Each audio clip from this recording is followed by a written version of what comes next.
The trip, sponsored by the Greatest Generation Foundation, is a once-in-a-lifetime opportunity to revisit a place they could never forget. Trump told the crowd that he'd be making a decision shortly, but no matter what he decides, it's clear he has a powerful presence and the potential to electrify the Republican Party. A simple way to keep the warm air inside your home is to take a look at your outlet. Every time the Pristulas got a donation, they would ring this bell.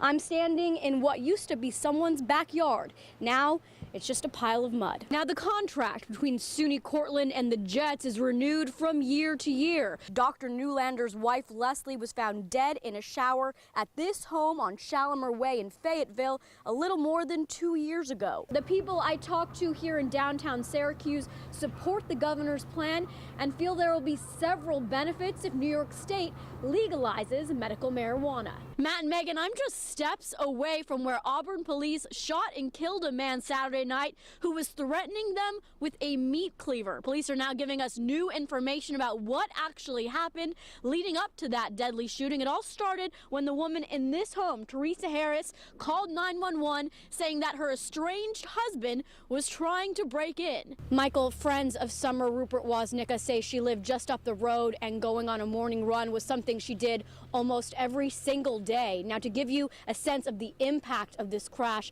Summer was running down the road, and after the car hit her, she landed all the way over here where this angel now marks the spot. Right now, the winds are just whipping out here, making it brutally cold. There's even been a few times where I've almost lost my balance. That's how strong the winds are out here.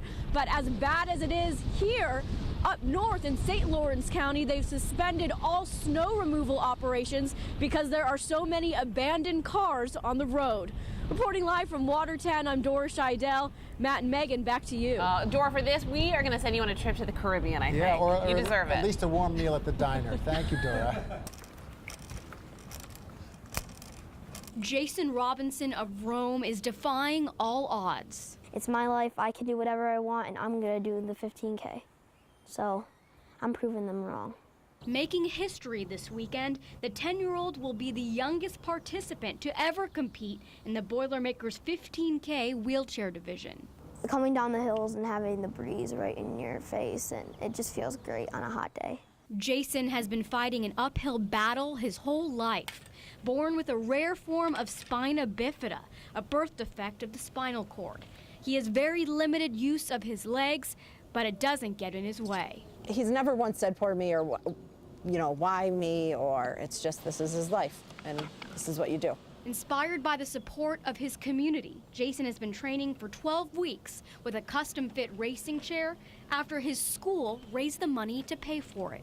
After all the help that Jason received, the Robinson family is paying it forward. In June, they started the J-Rob Foundation, which raises money to pay for adaptive sports equipment for other physically challenged children. Jason plans on crossing many more finish lines. I want to be a Paralympic when I grow up for this, and that's what my dream is. So I'm going to push it to the limits. Inspiring the rest of us along the way. I am incredibly proud, and I hope that when other people see it and then they see somebody who thinks they can't do something, that they say, if this 10-year-old can do this, you can do this. Because for Jason, the Boilermaker is just the first mile of a lifelong race. Reporting from Rome, I'm Dora Scheidel.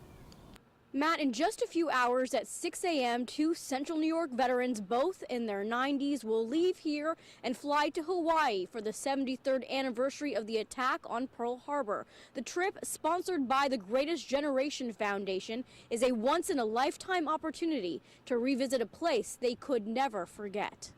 Born and raised in Baldwinsville, Larry Perry was stationed at Fort Armstrong in Hawaii at the age of 21. He remembers playing a game of touch football and looking up. I looked up in the air, and there were hundreds and hundreds of planes. It was more planes than he had ever seen, and moments later, he learned where they came from. Pretty soon, the first sergeant come out, and he says, hey, well, Pearl Harbor's getting bombed, and he says, we're being attacked by the Japanese. Perry's commanding officer ordered him to deliver ammunition to the troops, but he took a short detour.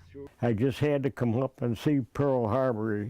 He says, if I ever get out of this, I'm looking at a piece of history, you know. And what he saw immediately brought him to tears. The surprise military strike had destroyed all of the 8 U.S. Navy battleships. Every one of them, that was our first line of defense, and I don't think the people ever realized that. With them gone, we had nothing. And at 94 years old, he'll take one more look and remember that infamous day, a memory as vivid as it is painful. How can you refuse anything like that? It's been 73 years since, 73 years since I've been back there, and I would really like to see what's happening now. Perry and his friend Edward Stone, both making the trip tomorrow, are 2 of the 3 Pearl Harbor survivors in Onondaga County. It's a group which unfortunately gets smaller every year. Now, to put this in perspective, last year 24 survivors were on the trip. This year there are only 12. Reporting live from Hancock Airport, I'm Dora Scheidel. Matt, back to you. We thank them for their brave service. Time is taking its toll, though. Thank you, Dora.